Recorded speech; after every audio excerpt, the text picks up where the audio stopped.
Olá, alunos do terceiro ano, vamos continuar falando sobre ditadura civil-militar. No Brasil, falamos sobre o governo Médici na última, vamos falar agora sobre Geisel, que vai ser marcado principalmente pela questão da abertura, né, lenta e gradual, ou seja, já há um processo de insatisfação novamente, né, da ditadura civil-militar, porque todo aquele milagre econômico mostra que, né, era só um momento, essa necessidade, digamos assim, do investimento estrangeiro, sem realmente uma reestruturação social, uma diminuição das desigualdades sociais, enfim.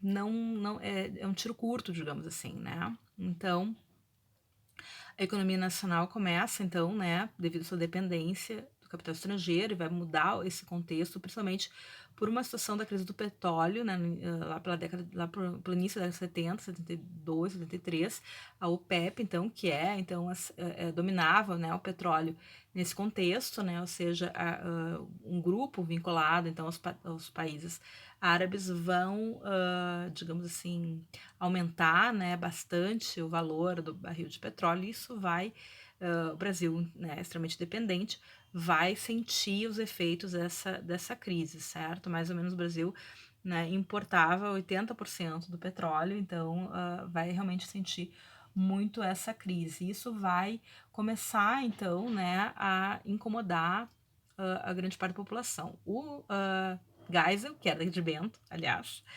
ele era considerado da ala moderada, né? Mas era alguém que sabia da tortura, que apoiava a tortura, e vai acontecer, né? Vai continuar acontecendo tortura e morte no seu governo, mas enfim, né? Mas ele era considerado alguém que, digamos assim, estava na ala militar, que achava que deveria ser realizada então uma redemocratização muito suave, comandada pelos militares da maneira como eles queriam, certo? Da maneira como eles achavam, no tempo que eles achavam que seria o adequado, certo? Então, por isso que a gente tem essa fala, né, da abertura lenta, gradual, né, e enfim, né, uma abertura segura, né, o que na verdade quer dizer controlada, né, por eles, digamos assim. O mundo como um todo começava também a dar sinais de desgaste e no sentido de haver uma crítica, né, à violação constante dos direitos humanos, né, apesar de que, né, ainda na América Latina a gente vai ter uma série, né, de golpes que ainda estão acontecendo. A gente vai falar um pouquinho, vou tentar fazer alguns vídeos sobre as ditaduras na América Latina, né, na Cone Sul principalmente, lembrando que o Brasil vivenciou, principalmente no período Médici, mas não só, que a gente vai chamar de Operação Condor, né, que era uma articulação entre as várias ditaduras que vão se instalar, né, que se instalaram então em 73 no Uruguai, no Chile, 76 na Argentina, né, e esses, digamos assim, enfim, esses países, né, as ditaduras instaladas nesses países, elas se comunicavam, elas trocavam experiências e principalmente informações sobre pessoas que se exilaram, né, então muitos brasileiros com golpe foram se exilar no Uruguai, foram se exilar na Argentina, no Chile, depois teve o golpe no Chile, então né, muitos daqueles brasileiros ficaram meio encurralados, então havia uma troca de figurinhas, e você assassina essa pessoa para mim, eu assassino essa para você. Basicamente havia, né, toda uma ligação, e isso foi chamado de Operação Condor. Esse diálogo, essa estratégia comum, né, enfim, então também a gente tem que ter consciência de que isso se estrutura, né, nesses contextos, certo? Bom, esse desgaste da ditadura pode ser visto, né, nas eleições parlamentares, né, lá de 74, enfim, no qual a gente vai ter um aumento, né, das vagas, né, um número maior de vagas, digamos assim, ocupadas pela oposição, ou seja, pelo MDB, né, frente à situação a arena, né? Então isso começa a ligar, digamos assim, um certo né, um certo pisca-alerta, assim, né, e também as eleições municipais, o MDB começou a ocupar mais prefeituras, né, do que a arena, certo? Então havia uma série de situações, né, então a ideia de transformação, de redemocratização começa a soar agradável a grande parte da sociedade, então a ditadura, de fato, com a questão da situação econômica que, né, vai acabar explodindo pós-milagre. Há uma tentativa, então, por exemplo, de tentar ser menos dependente, né, enfim, do petróleo, né? Então, há um programa nacional do álcool, né? Pró-álcool, enfim, né? Há uma série de situações, mas a oposição começa a crescer nesse processo. Tanto que o governo começou, teve, né, abertura lenta, gradual, etc, etc, mas com vários senões aí, né, como por exemplo, né, a chamada Lei Falcão, não tem no livro de vocês, tá, eu tô complementando com outro livro que eu tenho, algumas informações que não tem no livro de vocês, como por exemplo a Lei Falcão, né, de 76, que é uma lei, então, que cria novas regras para propaganda política, ou seja, né, não se podia mais fazer discursos, o tempo na televisão era super limitado, havia só a possibilidade de aparecer uma foto, né, e um currículo das pessoas, né, enfim, o número da pessoa no registro da Justiça Eleitoral. Por quê?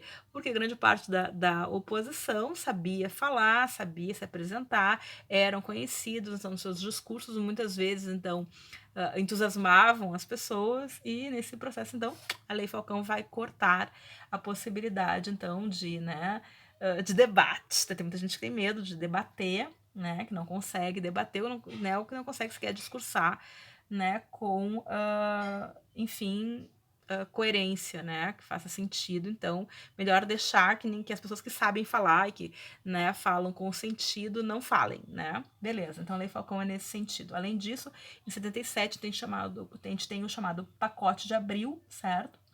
O Pacote de Abril foi uma série de medidas, né, que era para garantir, ou seja, com esse crescimento eleitoral da oposição, o que a Arena fez? Bom, vamos garantir o número adequado para que a gente tenha sempre maioria, certo? Então, basicamente, a ideia era, né, controlar os governos estaduais também, né, e também garantir a maioria do Congresso. O Congresso acaba sendo fechado por um tempo para a mudança, né, dessas leis, e aí, né, a eleição para governador é renovada, a eleição indireta para governador é renovada, né? O mandato presidencial aumenta para 6 anos, ou seja, né? Havia uma abertura lenta, mas a gente ainda quer ficar mais um tempo, tá? Estamos ampliando, inclusive, o mandato para 6 anos, certo? Que o Figueiredo, que é o próximo, vai aproveitar, digamos assim. Então, 1/3 dos senadores vão ser indicados pelo governo, né? Ou seja, daí vai ter os eleitos, mas tem aqueles que são indicados pelo governo, vão ser chamados de senadores biônicos. Vamos ainda ter, né, uma perspectiva, como eu disse para vocês, ainda de assassinatos, ainda de perseguições, né? Mas o AI-5 acabará sendo revogado, certo? Mais para frente nós vamos ter, em 78, se não me engano, o AI-5 é revogado, e temos alguns assassinatos, né, sob tortura, que vão impactar muito a sociedade, né? Acho que o principal deles é do Vlado, que é o Vladimir Herzog, que era um jornalista extremamente conhecido, né? Ele era polonês de nascimento, e era um cara muito grande, assim, sabe? Conhecido internacionalmente. E ele era diretor da TV Cultura da época, em São Paulo. Ele foi chamado para depor, ele foi de livre e espontânea vontade, ou seja, ele não foi levado, né, de noite e tal, não, ele foi a pé, né? Ele foi, né, intimado publicamente, ele foi torturado e morto, né? E ficou tão evidente isso, né, que eles fizeram uma montagem, né, tipo, como se ele tivesse se suicidado. Ele era uma pessoa alta, e da maneira como encontraram o corpo dele, ele estava de joelhos, ninguém se enforca de joelho, enfim. Então era uma coisa assim muito fake, assim, sabe, um absurdo, e isso chocou a comunidade de modo geral, a imprensa de modo geral, né, a comunidade internacional. Então foi uma coisa muito, né, tem um documentário chamado Vlado, que é ótimo, assim, ele é meio tenso, porque as pessoas, eles gravam os entrevistados meio na cara deles, assim, uma coisa meio esquisita, mas ele é muito interessante para conhecer um pouco sobre este contexto, certo? Então, Vlado foi assassinado em 75, certo? Ele foi encontrado no quartel do 2º Exército, que era um local de tortura, né? Enfim. Em 76, um operário, né, Manuel Fiel Filho, também, né, tipo, também foi torturado, era acusado, enfim, de pertencer ao Partido Comunista. A gente vai ter também a eliminação de vários grupos, né, de dirigentes do Partido Comunista nesse contexto também, certo? E ele vai ser preso, vai ser torturado, né, por agentes do doicode, vai ser, então, também, né, assassinado, também vai ser, né, vai se enforcar de uma maneira que não teria como uma pessoa se enforcar daquela forma, com suas próprias meias, enfim, alguma coisa do tipo. E aí, então, o comandante, né, do segundo exército, então, ele é removido do cargo e se coloca alguém da linha chamada mais moderada, como eu disse pra vocês, né. Ah, acabou a tortura? Não, acabou completamente, né, pessoas, mas, digamos, a ideia era tire o pé um pouquinho do acelerador, certo? Então, basicamente, acho que esses são os principais situações, né? Então, Geisel vai revogar o AI-5, né? E vai, então, também determinar o processo oficial da censura no Brasil, certo? Basicamente, essas questões. A gente vai ter em 78 também uma série de enfim, né, de greves, né, que vão continuar durante o período do governo Figueiredo, certo? Mostrando a insatisfação da população, de um modo geral, em relação, então, né, a esse arroxo salarial, essas desigualdades sociais, a inflação que cada vez se torna mais, enfim, a dívida externa que vai, né, explodir também nesse contexto, certo? Então, basicamente, é isso. Vamos trabalhar com Figueiredo no próximo vídeo. Até lá!